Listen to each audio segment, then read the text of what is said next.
Mahoka Koko no Retosei, volume ke-16, chapter 4. Minggu 30 Desember, pukul 8.50 malam. Tatsuya membuat panggilan ke rumah utama, tepat sebelum meninggalkan rumah. Dia tidak menelpon karena Miyuki memintanya. Ini merupakan keputusannya sendiri. Orang yang mengangkat telepon Tatsuya adalah pelayan bermuka masam yang diminta Tatsuya untuk menghubunginya dengan butler Obara, selagi menggunakan sikap yang mengintimidasi. Pelayan itu terintimidasi oleh tatapan Tatsuya meskipun berada di depan kamera dan lari memanggil Obara. "Tatsuya Dono, aku terganggu, tolong hentikan dirimu untuk menakuti pelayan." Obara berada di bawah Aoki, oleh karena itu ia tidak diberi informasi rinci tentang Tatsuya dan menunjukkan sikap yang relatif layak ke arahnya. Dia memiliki peringkat terendah di antara semua 8 kepala pelayan, dan mungkin setelah menyimpannya dalam pikirannya untuk berperilaku sopan kepada semua orang, itu mungkin karena dia adalah mantan seorang polisi yang selalu sehubung dengan warga sipil bahkan setelah ia pensiun dari profesi itu. Ini masalah penting. Biasanya Tatsuya memilih untuk bersikap diam dan menghindari perselisihan. Namun hari ini dia menunjukkan sikap yang berbeda. Apa semua baik-baik saja? Wajah Obara tiba-tiba merasa tidak nyaman walaupun Tatsuya menyadari ini. Musuh belum tersinggung. Jika musuh menjadi terganggu secara emosional, dia akan mengabaikan alasannya. Tolong rubah penjemputannya menjadi jam 9:50 malam di Nagasaka, Shirozawa. Tunggu dulu, pengemudinya telah dikirimkan, kau tahu? Mereka masih belum keluar rumah bukan? Destinasi dan waktunya hanya sedikit berubah. Aku tidak melihat bahwa ini mustahil untuk dilakukan. Obara menurunkan alisnya dengan serius. Ini bukan masalah kemustahilan, tapi ini hanya terlalu mendadak dibandingkan dengan bagaimana yang aku inginkan. Aku meminta ini karena ini perlu. Tatsuya Dono, aku tidak ingin mengatakan ini, tapi bukankah ini tidak sopan? Sebenarnya Miyuki-sama telah meminta untuk pengaturan hari ini. Perubahan ini sepenuhnya merupakan permintaan Miyuki, atau kau tidak percaya kecuali Miyuki muncul di telepon? Wajah Obara menjadi merah menahan suara marahnya. Aku mengerti. Jam 9:50 di Nagasaka, Shirozawa. Walau begitu, dia tidak bisa menahan nada kasarnya. Bahkan jika Tatsuya memiliki alasannya untuk merubah pengaturan pada telepon pada waktu-waktu terakhir, kebenciannya sudah terjalin. Mulai sekarang, tolong katakan kepada pengemudinya langsung untuk mengubah lokasi penjemputan. Namun Obara langsung merespon. Dia memberitahu Tatsuya bahwa dia akan segera melupakan ketidaksenangannya. Lalu, apa instruksi ini berhubungan dengan insiden kemarin? Tatsuya juga berpikir bahwa reaksi ini mengejutkan dan dia tidak ingin membuat pembicaraan ini panjang. Bahkan sekarang, tolong jagalah kerahasiaannya.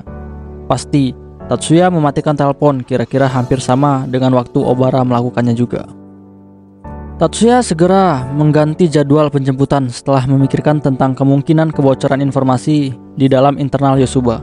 Dia tidak tahu yang membocorkan informasi dari dalam maupun cukup percaya diri untuk menebak siapa pelakunya.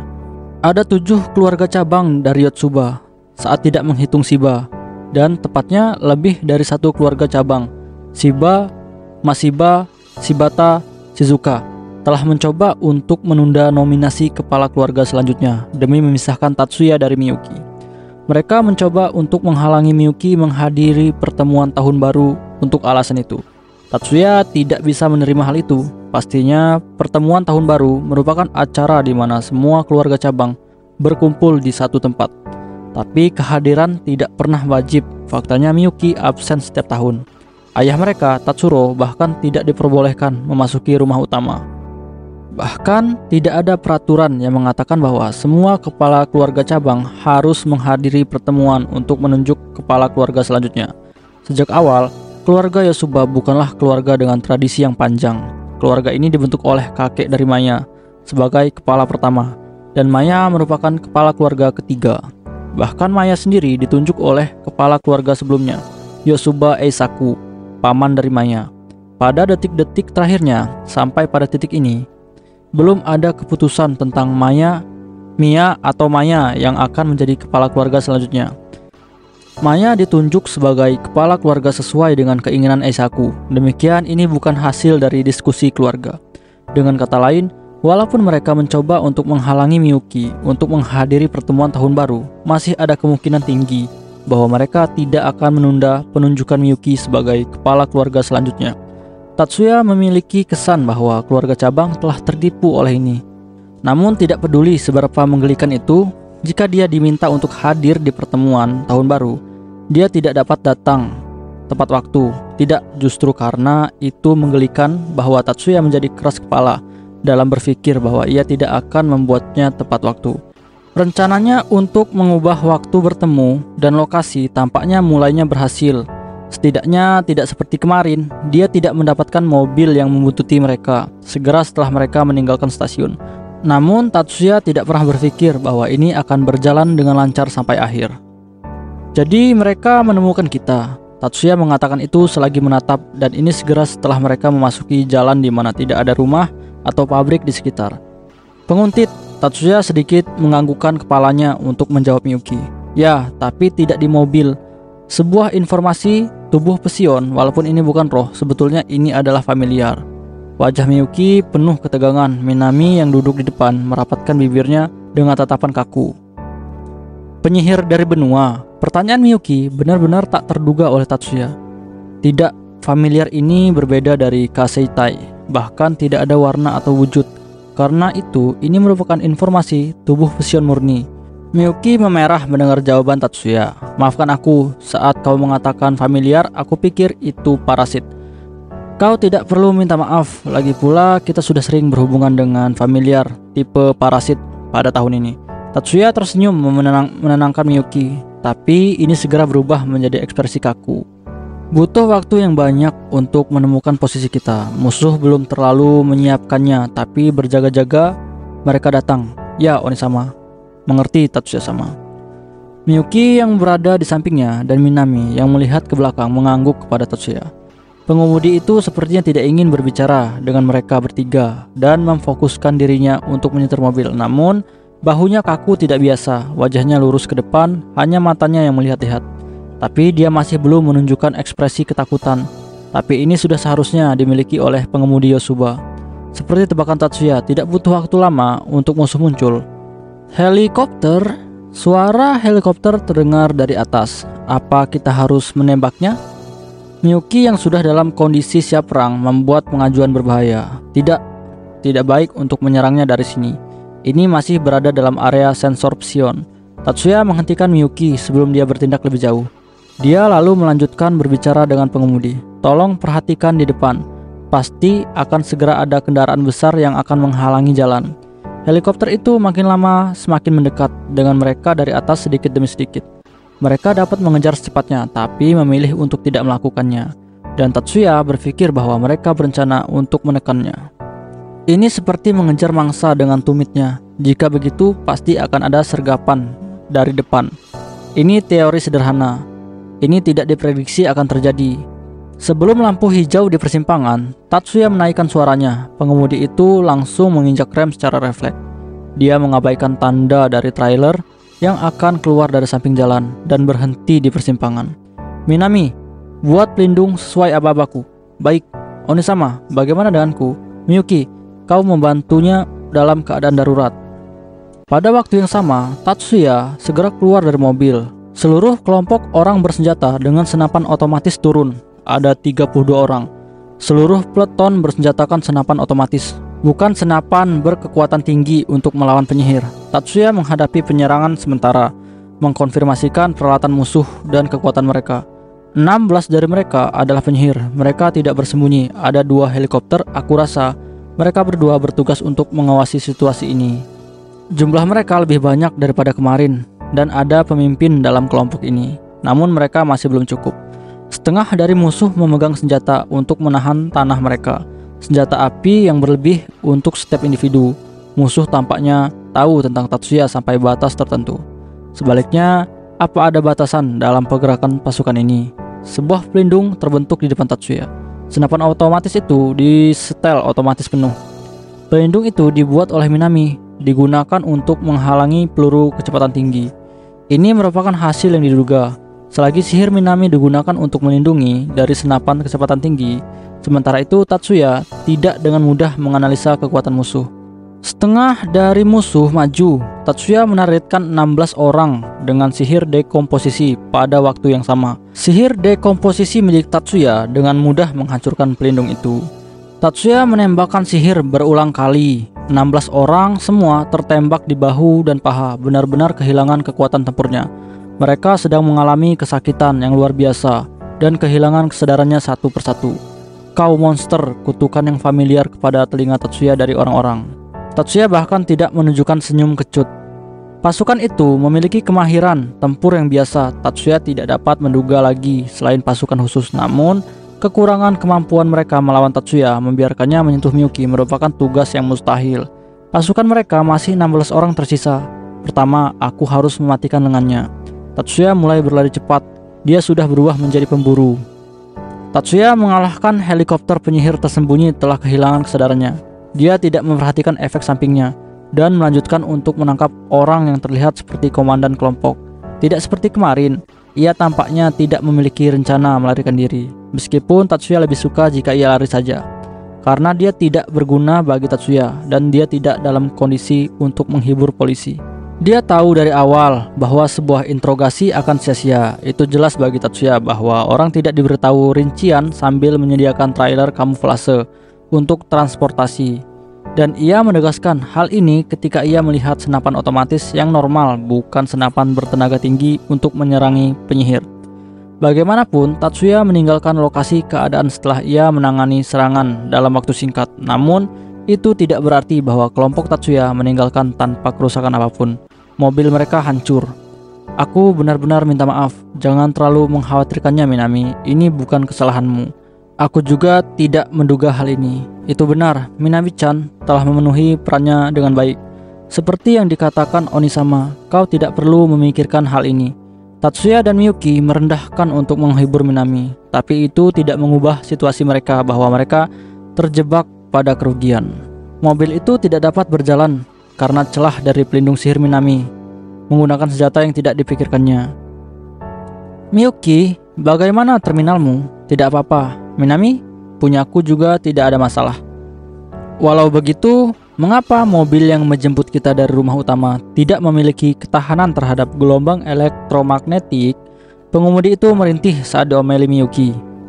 Kendaraan sekarang memiliki banyak peralatan elektronik, itu akan berhenti bekerja jika terkena gelombang elektromagnetik. Walaupun mobil mewah komersial telah memiliki perlindungan terhadap gelombang elektromagnetik, tampaknya mobil ini bagian yang cacat pada perlindungannya. Sebaliknya, menggunakan output yang lebih tinggi daripada yang dapat ditangani oleh mobil komersial. Aku benar-benar minta maaf, seperti yang aku pikirkan, ini salahku.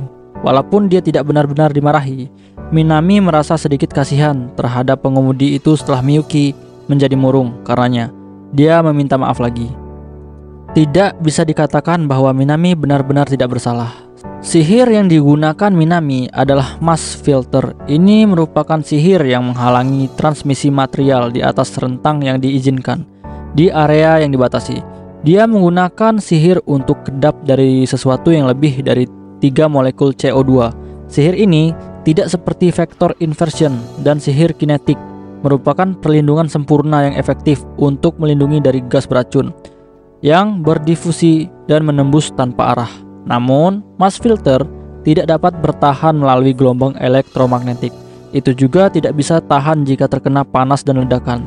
Dia dengan mudah dapat menggunakan penghalang pada saat ledakan. Dan Minami, dia secara egois berpikir bahwa dia tidak perlu mengkhawatirkan panas jika berada di sekitar Miyuki.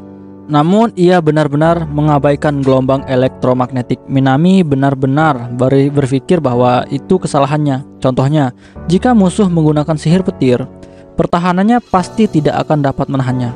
Tidak peduli seberapa Tatsuya dan Miyuki mencoba menangkapnya, Minami tetap tidak dapat menenangkan kegelisahannya. Itu motivasinya untuk melindungi pengemudi, dan itu tidak pernah murni simpati. Miyuki, bagaimanapun, mari kita memanggil mobil lain. Tatsuya mengubah topik daripada menenangkan Minami lagi, seperti yang telah menduga sentimen ini. Baiklah, Miyuki juga telah menyadari alasan Minami menyalahkan dirinya sendiri. Dia tidak memiliki niat untuk menyalahkan Minami dan pengemudi. Namun, tidak mungkin untuk menghubungi rumah utama sekarang. Lalu pada saat itu, ada panggilan yang masuk ke terminal Miyuki. Tatsuya memintanya untuk mengangkatnya dengan tatapannya, dan Miyuki menjawab panggilan itu. "Selamat siang, Miyuki." "Yuka-san," orang yang menelpon adalah Yuka. "Ya, ini aku, Miyuki-san, maaf ini tiba-tiba." "Apa yang terjadi?" "Aku ingin tahu apa kau dapat meminggirkan trailer yang menghalangi jalan sekarang. Ini merupakan permintaan mendadak, dan karena tidak ada penyerang di trailer, ini tidak akan bergerak sehingga mereka meninggalkannya begitu saja."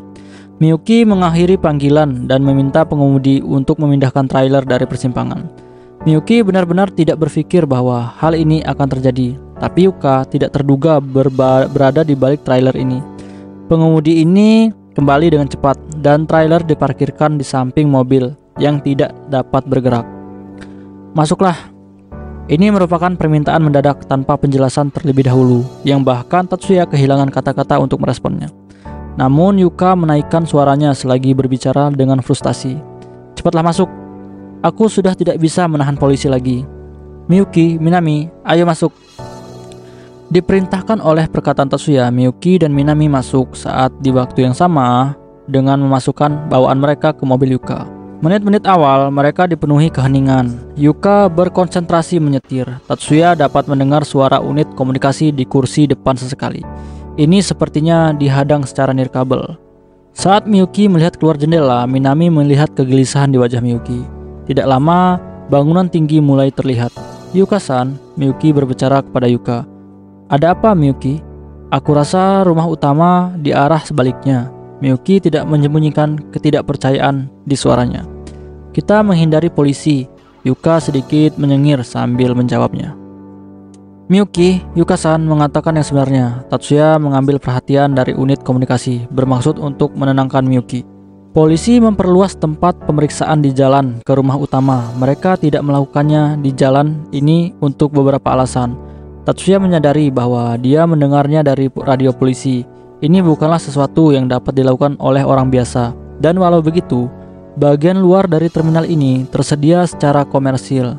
Dalamnya diisi dengan spesifikasi dari Batalion Independen Sihir, hasil kolaborasi Sanada dan Fujibayashi. Oleh karena itu, ia bisa dengan mudah menemukan komunikasi yang terenkripsi yang digunakan di dalam negeri. Sebagian besar yang harus dia dapat baca.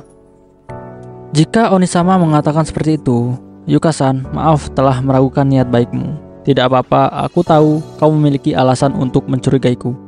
Mungkin itu karena fakta bahwa ia merasa nyaman tepat setelah penyerangan telah diatasi. Setidaknya, Tatsuya pikir itu cukup. Namun, mengapa polisi hanya menunggu di jalan menuju rumah utama?" Namun inilah apa yang diragukan Miyuki. Yuka sudah hampir menyengir lagi, tapi tiba-tiba menjadi ekspresi serius selagi menjawab Miyuki dan menatap matanya melalui cermin. "Itu karena, Miyuki-san, mereka tidak akan membiarkanmu untuk sampai ke rumah utama."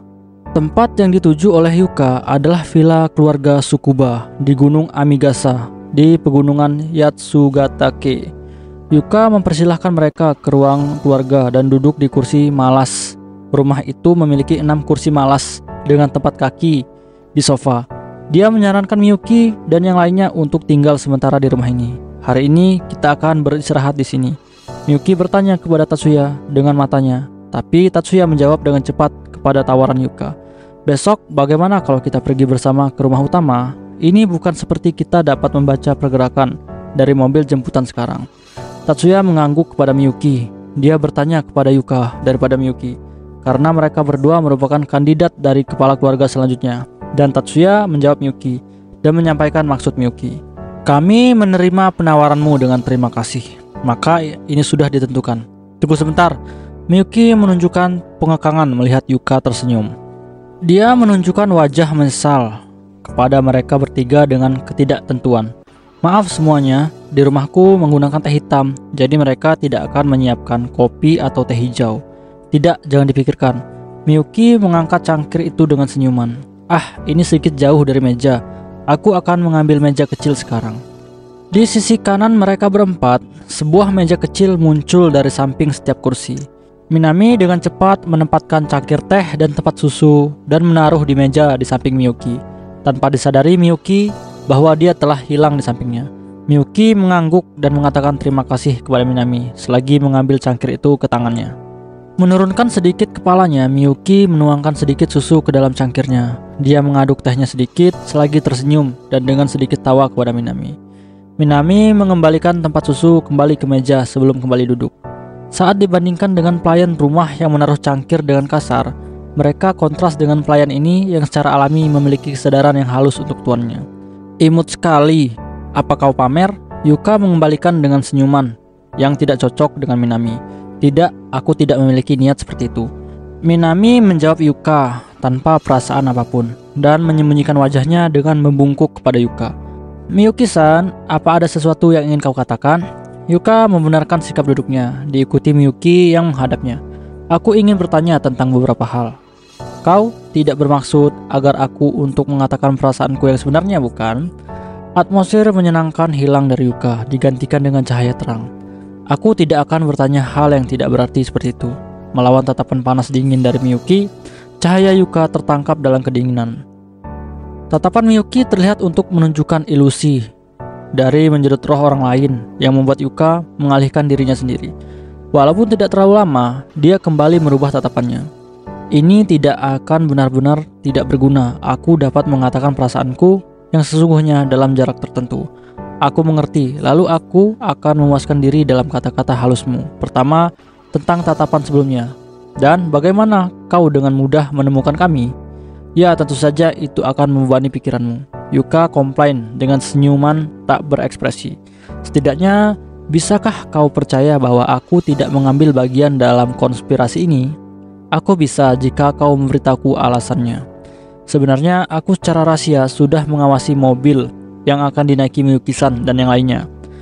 Miyuki menatap Tatsuya. Tatsuya menggelengkan kepalanya sedikit. Meskipun Yuka telah diikat matanya memikirkan baik tindak lanjut, Miyuki jawab sebelumnya. Aku mengerti. Meskipun tidak mempercayai perjelasannya Yuka, Miyuki menanyai pertanyaan selanjutnya. Mengapa kau berusaha sejauh ini untuk menolong kami? Kau tidak akan mengatakan bahwa aku membutuhkan pengawal, bukan? Kau tidak bisa meyakinkanku dengan alasan seperti itu. Yuka menyerah dan menghela nafas. Aku rasa begitu, aku mengerti. Aku akan memberitahumu kebenarannya. Tolonglah. Walaupun tatapan langsung Miyuki dapat diartikan sebagai sikap yang tidak sopan, dia tidak akan menipu lebih lama. Tatsuya-san mungkin telah mengetahui tentang hal ini. Sebelum menjelaskan, Yuka mencoba untuk mengajak Tatsuya ke dalam pembicaraan. Niat asli Tatsuya adalah untuk tidak membiarkan Miyuki tahu tentang hal ini, apapun yang terjadi. Namun, jika Yuka tidak menjelaskan kesalahpahaman ini, situasi akan menjadi lebih buruk. Selanjutnya, jika Miyuki ditunjuk sebagai kepala keluarga selanjutnya, dia harus tahu ekspektasi dari keluarga cabang. Tatsuya mengubah pikirannya karena ini. Maya sama telah memutuskan Miyuki-san sebagai kepala keluarga selanjutnya. Selama pertemuan tahun baru, beberapa keluarga cabang mencoba mengganggu keputusan itu. Mereka pasti berpikir bahwa setidaknya kau tidak akan ditunjuk sebagai kepala keluarga selanjutnya jika kau tidak menghadiri pertemuan. Tidak ada wajah terkejut pada Miyuki. Jadi mereka tidak ingin aku menjadi kepala keluarga selanjutnya. Namun dia bertanya dengan suara yang lebih keras. Aku rasa hanya Shibata Oji-sama yang berpikir seperti itu. Jawaban Yuka sangat jelas dan terdengar kasar. Aku mengerti, Shibata-san. Jadi Katsuhige-san juga. Aku tidak berpikir seperti itu. Namun Yuka tidak menunjukkan adanya penyesalan dalam melanjutkan penjelasannya. Shibata Oji-sama ingin Katsuhige-san menjadi kepala keluarga, tapi aku rasa ini tidak bisa terjadi karena Miyuki ditunjuk sebagai kepala keluarga. Jika dia ditanya antara Miyuki-san atau Katsuhige yang lebih baik di antara penyihir Yosuba, dia telah mengetahui jawabannya juga. Lagi pula, Katsuhige-san merupakan penyihir yang hebat, tapi hanya dari standar normal. Yuka mengatakannya dalam tawa. Miyuki gagal untuk mengerti tawa Yuka, meskipun setuju pada penilaiannya terhadap Katsuhige. Memang, jika itu masalahnya, tidak ada yang bisa menyangkalmu untuk menjadi kepala keluarga selanjutnya.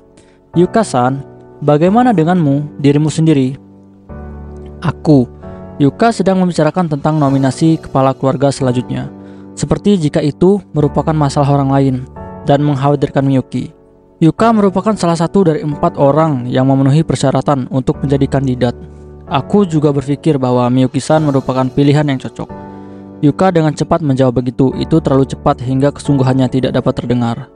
Tidak, ini tidak sepenuhnya benar. Namun Yuka telah 100% serius tanpa mencampurkan perasaan apapun. Kembali 2 tahun yang lalu, keluarga Tsukuba telah memutuskan untuk mendukung Miyuki menjadi kepala keluarga selanjutnya. Demi memastikan keluarga Tsukuba memiliki suara dalam masalah ini, aku tetap menjadi kandidat hingga pemilihan yang sebenarnya. Walaupun ini lebih membantumu menang dari kandidat cabang lainnya seperti Katsuhige dan Fumiya. Mengapa sampai melakukan seperti itu? Pertanyaan Miyuki benar-benar seperti dugaan. 90% murni karena kita berpikir bahwa Miyuki-san cocok untuk menjadi kepala keluarga selanjutnya. Yuka menghindar dari menjawab langsung pertanyaan dengan mengatakan kalimat yang rumit. Sisanya adalah mungkin karena rasa bersalah ibuku. Ekspresi Miyuki berubah, ini bukan jawaban pasti, tapi ini cukup baginya. Jika kau berbicara tentang penebusan dosa, maka ini akan menjadi masalah. Itu terjadi melawan permintaan Toka-sama. Namun, sebenarnya apa Toka-sama telah membuat tekad kepada Oba-sama? Toka merupakan ibu Yuka, kepala keluarga Tsukuba sekarang. Ini bukan berarti dia tidak memiliki ayah, tapi Toka telah menjadi kepala keluarga sebelum menikah dengan ayah Yuka. Toka merupakan penyihir yang ahli di sihir penggangguan mental. Terkenal di antara Yusuba dengan sihirnya, Pleji. Pleji berjalan di bawah persetujuan penyihir, membatasi aktivasi mental dari subjek secara semi permanen. Ini mustahil untuk mengikat roh dari penyihir, sehingga harus ada kondisi di sana menjadi kunci untuk melepaskan kehendak independen rekannya. Ini merupakan sihir dengan nilai utilitas tinggi yang memperbolehkan untuk kontrol terhadap seseorang selagi masih mempertahankan emosi dari subjek yang dikontrol. Bagi Miyuki dan Tatsuya, ini merupakan sihir dengan makna khusus yang dalam. Setelah ibu mereka meninggal, sihir Toka lah yang memperbolehkan Miyuki untuk menyegel kemampuan sihir Tatsuya dengan menggunakan Pleji pada tubuh Tatsuya. Terlebih lagi, aku tidak ingin mengatakan apa-apa, karena ini perintah dari kepala. Aku tidak memiliki niat untuk melawan kemauannya. Maafkan kekasaranku, maaf telah memaksamu untuk mengatakan hal seperti itu. Saya pikir itu hanya dipahami karena Miyuki-san tidak perlu dipikirkan. Miyuki dan Yuka merentangkan tangan mereka pada cangkir mereka masing-masing, selagi mencoba untuk kembali fokus. Aku mengerti dengan pendirian keluarga Tsukuba. Selagi Miyuki mencoba untuk merubah topik, Yuka tersenyum sedikit. Lalu, mengapa orang dari cabang lain mencoba untuk menunda penunjukan kepala keluarga selanjutnya? Jika kau tahu detailnya, maukah kau mengatakan padaku? Yuka menatap Tatsuya. Tatsuya yang ditatapnya membuatnya ragu, walau begitu dia tidak menunjukkan reaksi apapun. Yuka menghindari tatapan Miyuki dan mulai membicarakan dengan kepalanya yang menghadap ke bawah. Shibata Oji-sama dan Masiba Oji-sama ingin menarik Miyuki-san jauh dari Tatsuya. Mereka ingin menarik keluar Tatsuya dari pusat Yosuba untuk mengisolasinya dari dunia yang menariknya keluar dari sorotan. Miyuki mengambil beberapa napas dalam. Ini merupakan kemarahan untuk pertama kalinya, dan setelah mengulanginya untuk 5-6 kali, dia menjadi tenang kembali. Tidak dari publik tapi dari dunia. Ya, aku menggabungkan tebakanku juga, tapi itu seharusnya tidak salah. Aku tidak tahu alasan di balik ini. Tapi semua pemikiran Oji-sama bahwa Tatsuya tidak seharusnya ada sebagai penyihir. Mereka mencoba untuk mengganggu penunjukanmu sebagai kepala keluarga selanjutnya untuk memberi mereka waktu untuk alasan itu. Bagaimana menghalangiku ditunjuk menjadi kepala keluarga selanjutnya demi memberi mereka waktu untuk menyingkirkan Onisama? Miyuki berbicara dalam monolog, walaupun ini bukanlah keinginannya untuk mengatakannya. Bibirnya dan tenggorokannya gemetar saat pikirannya meledak karena kemarahan. Miyuki-san, tolong dengarkan ini secara tenang. Jika Miyuki-san ditunjuk sebagai kepala keluarga selanjutnya, kakakmu Tatsuya sebagai guardianmu akan memiliki status dalam Yosuba. Dia akan menjadi kakak dari kepala keluarga selanjutnya sekaligus menjadi ajudan terdekat kepala keluarga selanjutnya. Ini tidak dapat diterima bagi kepala keluarga cabang. Yuka menatap pada ekspresi Miyuki. Miyuki pada saat itu telah tenang lagi. Jadi mereka ingin menunda penunjukan kepala keluarga selanjutnya sampai Minami-chan dapat menggantikan peran Tatsuya. Aku mengerti, jadi itu masalahnya. Suara Miyuki sangat dingin dan lembut yang sangat mengerikan. Ya, aku tak meragukan hal ini. Sejauh ini Yuka telah mencoba sebisanya untuk tidak menakuti Miyuki, tapi ini cukup untuk membuatnya gemetaran tanpa sadar. Di tangan lain, jika aku dapat sampai ke pertemuan tahun baru, aku dapat mengamankan posisi Onisama. Namun Miyuki tidak berpikir tentang masalah ini seperti dia akan mengambil kembali seseorang. Apa yang dipikirkannya akhirnya ini merupakan konspirasi memalukan untuk memisahkannya dari kakaknya. Yuka-san, kita tidak akan pergi hari ini bukan? Mereka berempat belum makan siang. Walaupun jam makan siang sudah terlambat, namun ini tepat sebelum matahari terbenam. Jika mereka dapat pergi sekarang, mereka seharusnya dapat mencapai rumah utama. Ya, aku rasa polisi masih di sana. Ini bukan berarti kita melakukan kesalahan. Tapi jika kita tertangkap polisi, itu akan membuang-buang waktu kita. Aku pikir lebih baik menunggu sampai besok. Aku mengerti, aku akan percaya dengan perkataanmu. Jadi tolong rawat aku hari ini. Aku rasa banyak hal yang tidak sesuai dengan standarmu, tapi tolong nikmati waktumu. Terima kasih banyak, aku akan berada di pengurusanmu juga besok. Nada Miyuki dan perkataannya telah ditekan sampai halus, namun Yuka merasa jiwa yang dingin terpancar dari Miyuki saat mengatakan bahwa aku akan berada di pengurusanmu juga besok. Dia kembali tersenyum kepada Miyuki dan menganggukkan kepalanya. Pada akhirnya kelompok Tatsuya tidak makan siang sama sekali, tapi disajikan makan malam lebih awal. Rasanya tidak memuaskan. Sebelum mereka diantar ke kamar mereka dari ruang tunggu, Tatsuya mengeluarkan barang bawaannya. Dia tidak memikirkan tentang pakaiannya besok, tapi sebaliknya, dia mengkhawatirkan perlengkapannya. Silver Horn yang disesuaikan Trident dikeluarkan dari tasnya.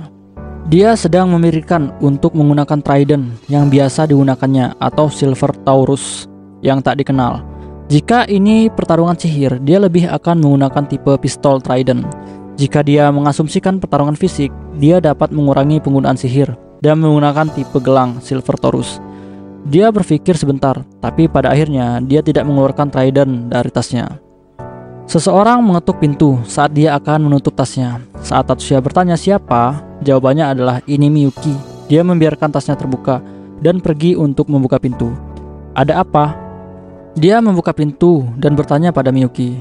Dia sendirian. Aku ada sesuatu yang ingin kubicarakan sebentar. Hati-hati di tempat. Miyuki tampaknya dalam keadaan baik-baik saja.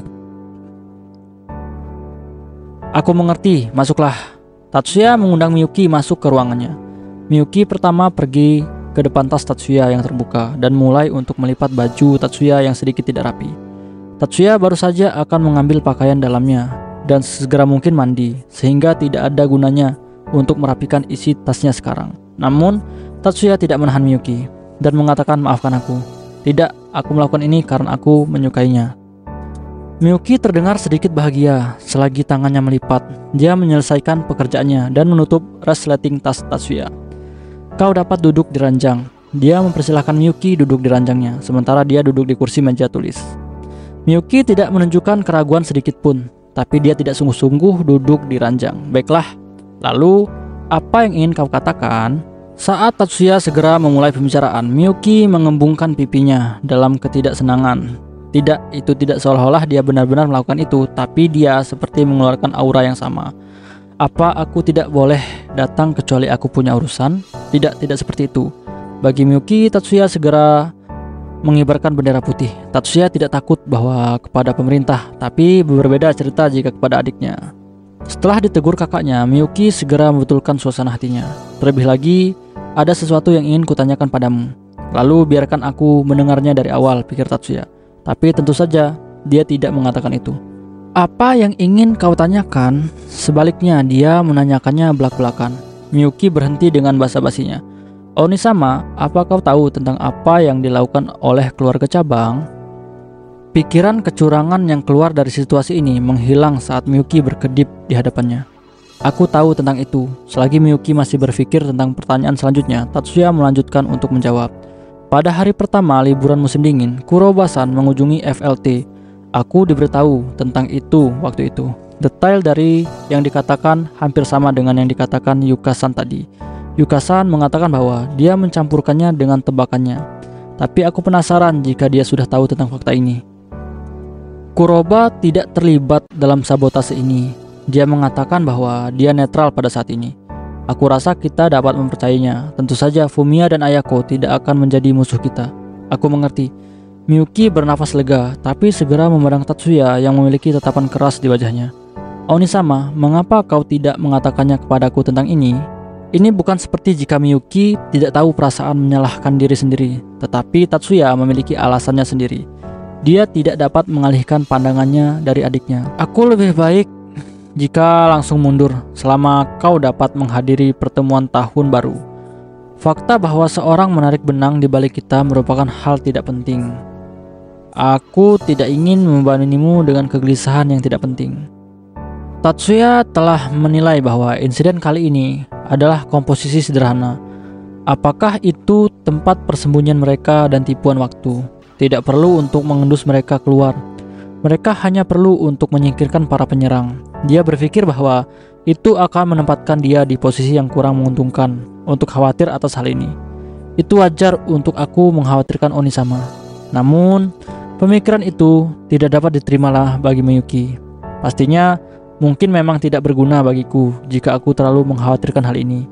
Namun, bukankah tidak apa-apa jika aku mengkhawatirkan Onisama untuk dapat menangis atau marah kepada Onisama? Sangatlah penting bagiku. Aku tidak pernah menganggap hal ini tidak penting.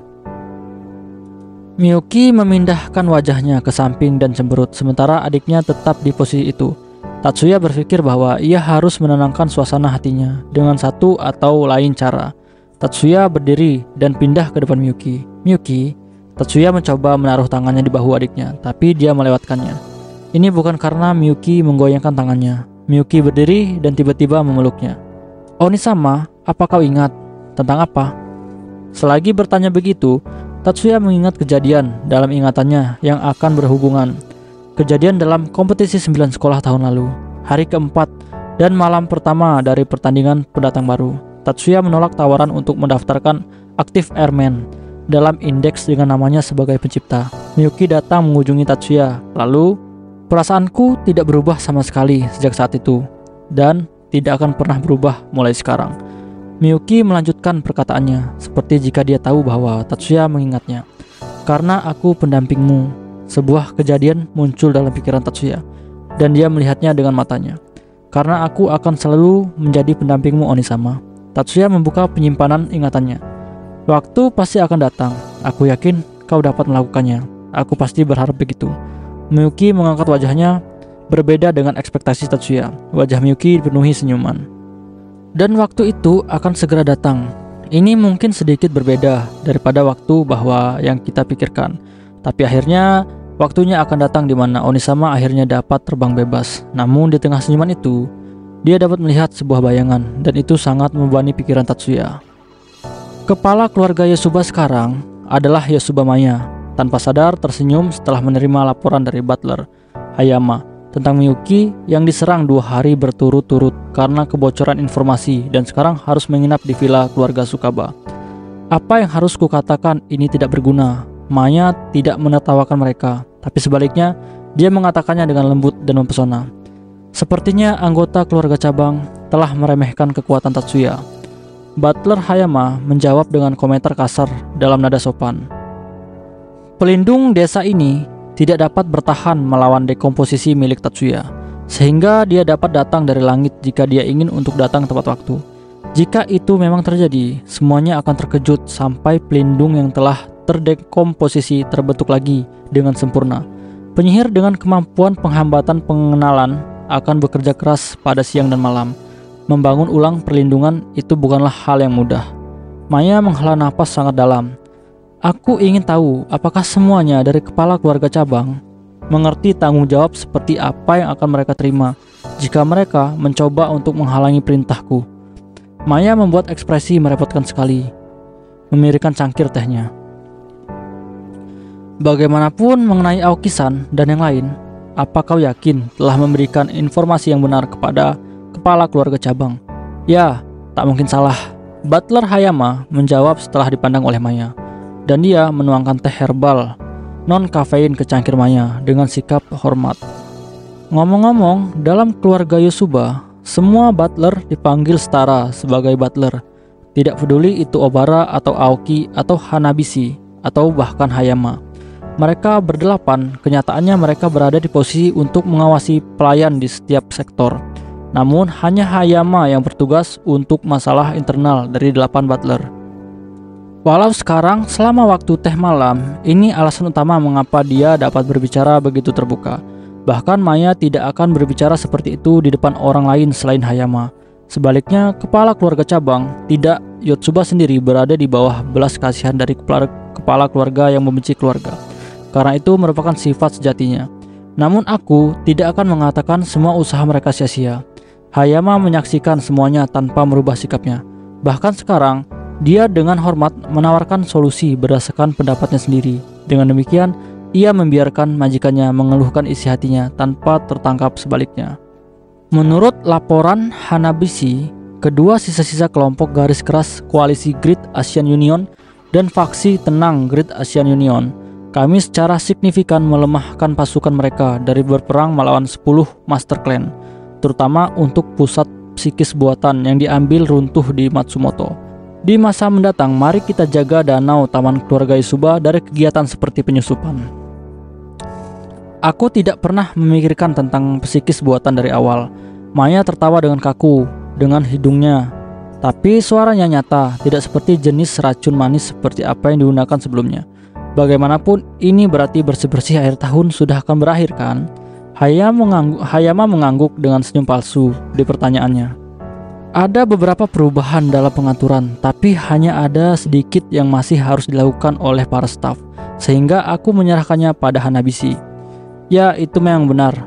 Memancing butuh banyak waktu dan usaha. Bagian dari tugas yang berat Tatsuya akan mengurus orang-orang itu. Maya menunjukkan sedikit kekagumannya di wajahnya. Yah, itu tidak apa-apa. Hayama-san, apa kau sudah selesai mempersiapkan pertemuan tahun baru? Ya, kita hanya perlu menunggu kedatangan Miyuki-sama. Lalu tidak ada yang perlu dikhawatirkan. Hayama membuka mulutnya dengan sedikit keraguan. Nyonya, apa kau benar-benar tidak ingin menghentikan Shibata-sama? Shibata Katsuhige, tanpa keraguan salah satu penyihir terkuat Yosuba generasi sekarang dalam hal bertarung. Tapi Maya mengharapkan Tatsuya tidak mungkin kalah melawan Katsuhige. Kali ini Maya memiliki visi dalam membuat Tatsuya mengalahkan Katsuhige. Oke guys, pembahasan di chapter keempat ini selesai sampai di sini dulu. Kita bakal lanjut lagi di chapter kelima. See you next time di chapter berikutnya. Bye bye.